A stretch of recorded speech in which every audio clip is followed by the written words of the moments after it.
Hello everyone. Welcome to केनी studies.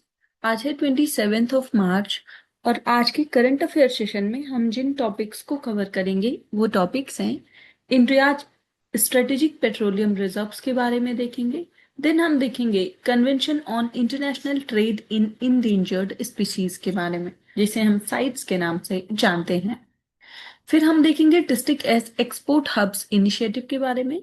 Then national biodiversity authority के बारे में देखेंगे। हाल ही में IVFRT ये जो स्कीम है ये काफी चर्चा में रही है। ये वीजा से संबंधित एक स्कीम है जो कि हाल ही में न्यूज में है। और लास्ट में हम देखेंगे ग्रेट सॉल्ट लेक के बारे में। तो शुरू करते हैं आज का करंट अफेयर सेशन। ये रहा आज का first question. Consider the following statements regarding India's strategic petroleum reserves. सो भारत का जो रणनीतिक पेट्रोलियम भंडार है उससे संबंधित कुछ कथन दिए गए हैं जिन पर आपको विचार करना है। फर्स्ट स्टेटमेंट है the reserves are managed by the Indian strategic petroleum reserve limited, जो कि एक सब्सिडियरी है मिनिस्ट्री ऑफ पावर का। सेकेंड स्टेटमेंट है India uses hydrostatic containment in underground rock caverns to store crude oil safely and cost effectively. Third statement है as an associate member of the International Energy Agency, India is recommended to maintain a 90-day reserve of its net oil import.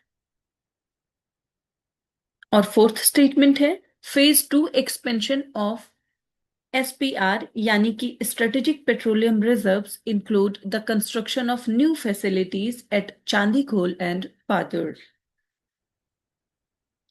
और यहां पर आपसे correct statements पूछी जा रही है।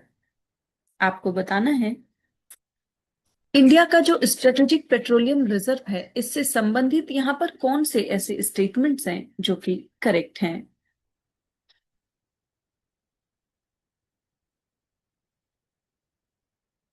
और इस क्वेश्चन में आपका करेक्ट ऑप्शन हो जाएगा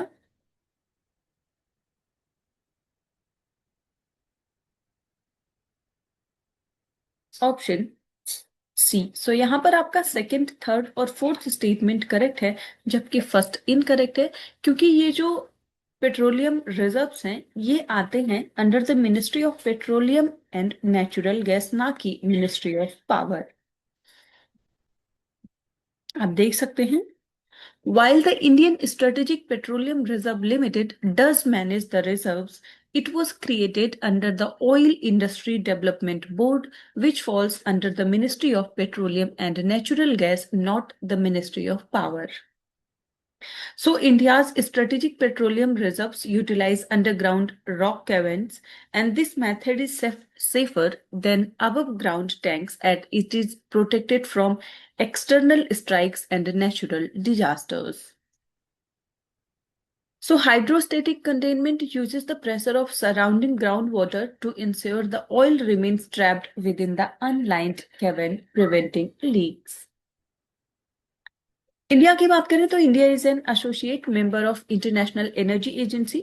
so the IEA standard for energy security suggests that member nations should hold emergency oil stocks equivalent to at least 90 days of the net import. So currently, India's own SPR capacity covers about 9.5 days, supplemented by stocks held by domestic refineries. इसके साथ ही अगर हम phase 1 की बात करें तो phase 1 included Visakhapatnam, Mangaluru and Padur, and phase 2 expansion focuses on adding capacity at Chandikul in Odisha and additional capacity at Padur in Karnataka to enhance the nation's energy sovereignty against global supply shocks. बढ़ते हैं next question की ओर।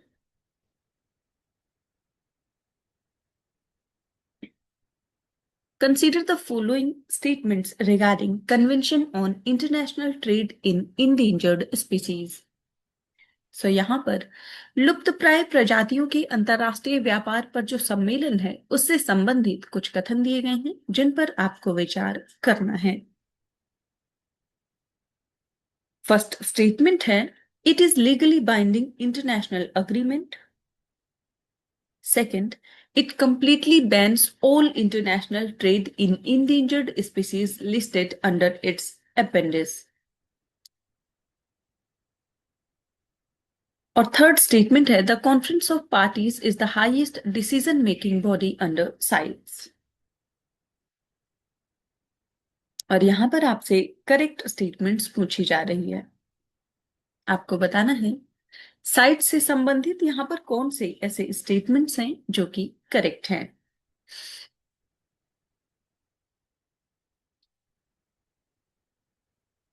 और यहां पर आपका correct option हो जाएगा option C.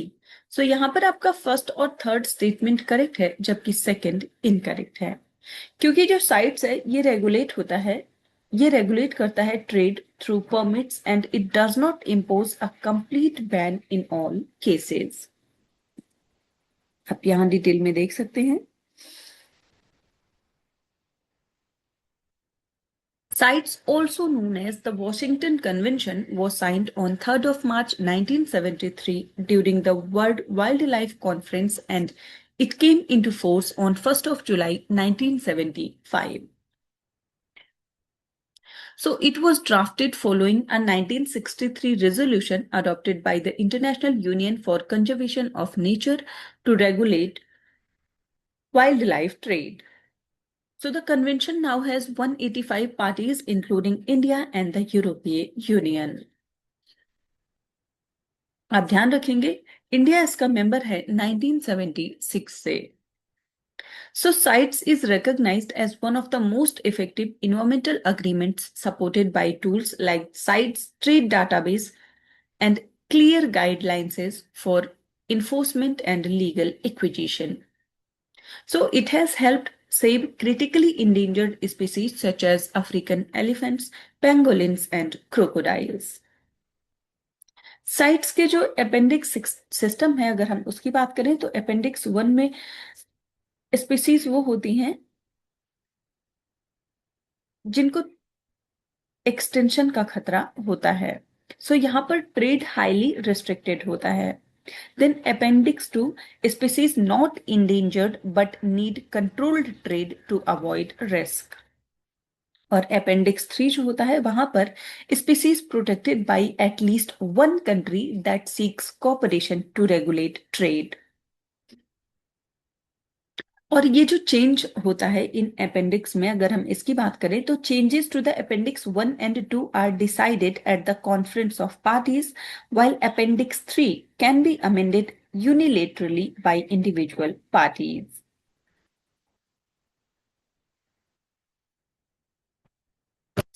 Next question की ओर।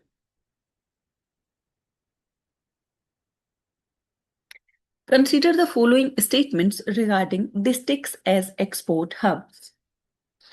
So यहाँ पर जिलों का जो निर्यात केंद्र है, पहल है उससे संबंधित कुछ कथन दिए गए हैं जिन पर आपको विचार करना है। फर्स्ट स्टेटमेंट है, it identifies brand and promote products from each district and encourages their sale in both domestic and international markets. और सेकंड स्टेटमेंट है, it is an initiative of the NITI Aayog. और यहां पर आपसे करेक्ट स्टेटमेंट्स पूछी जा रही है। आपको बताना है districts as export hubs initiative से संबंधित यहां पर कौन से ऐसे स्टेटमेंट्स हैं जो कि करेक्ट हैं।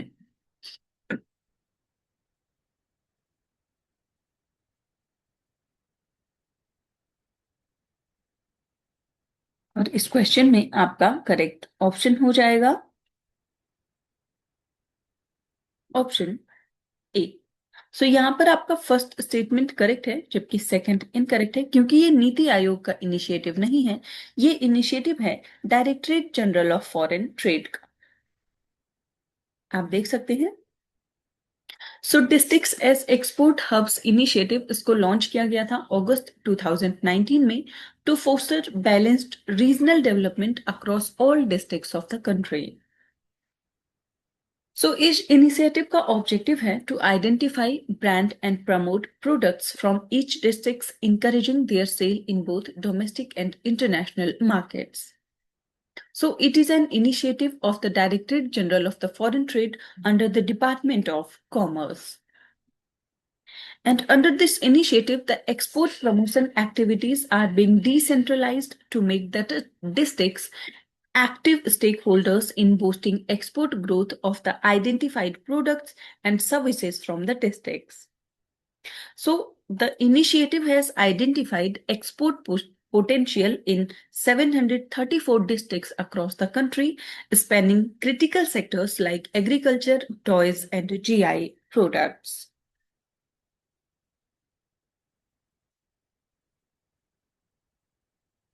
सो ये जो इनिशिएटिव है ये सपोर्ट करता है लोकल एक्सपोर्टर्स को और मैन्युफैक्चरर्स को to scale and find potential buyers outside India.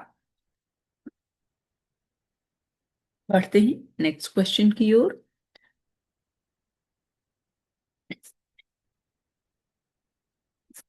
Consider the following statements regarding National Biodiversity Authority. तो यहाँ पर राष्ट्रीय जैव विविधता प्राधिकरण से संबंधित कुछ कथन दिए गए हैं जिन पर आपको विचार करना है।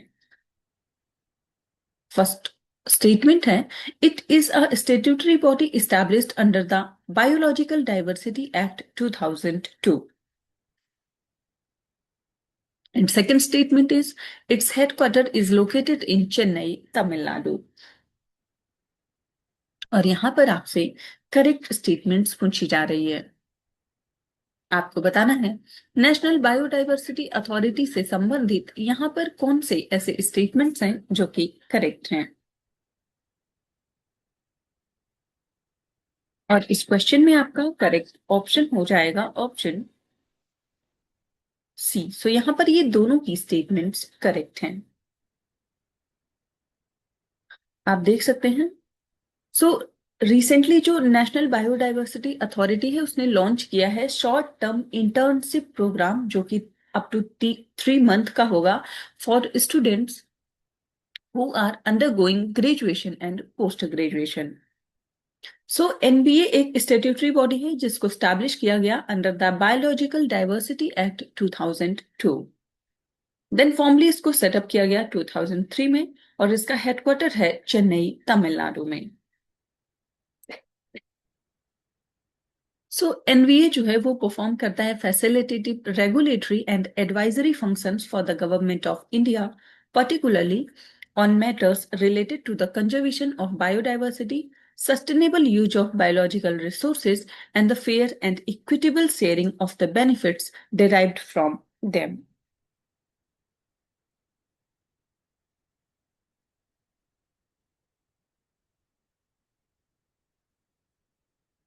जैसे ये नेशनल बायोडाइवर्सिटी अथॉरिटी है इसी तरह स्टेट लेवल पर एक स्टेट बायोडाइवर्सिटी बोर्ड भी होता है।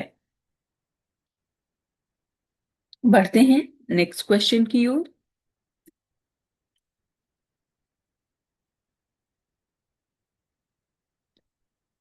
What is the name of the scheme approved by the Union Cabinet to modernize and upgrade immigration visa and foreigners registration in India?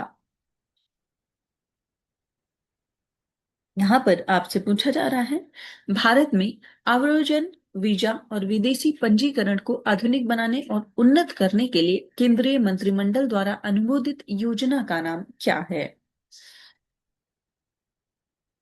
आपके options हैं e visa facilitation scheme, second immigration visa foreigners registration and tracking scheme, third passport Seva project या फिर trusted traveller programme.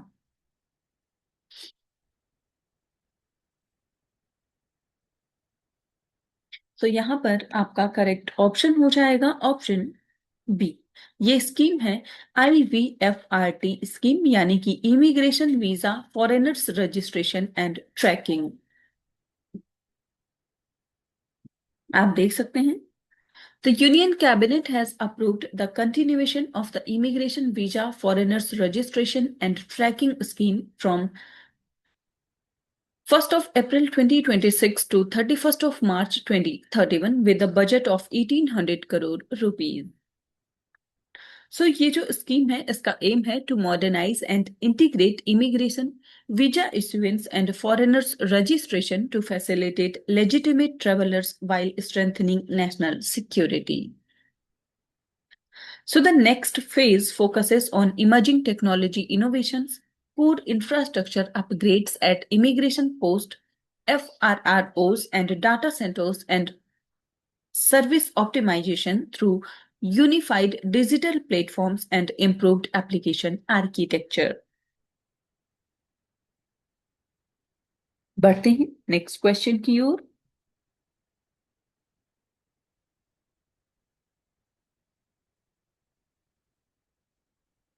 Great Salt Lake that was recently seen in the news is located in which country?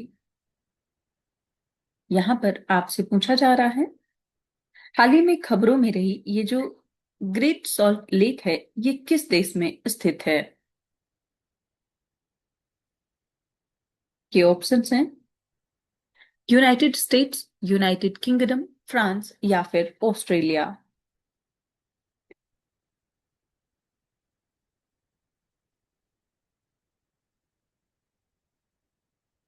और इस question में आपका correct option हो जाएगा option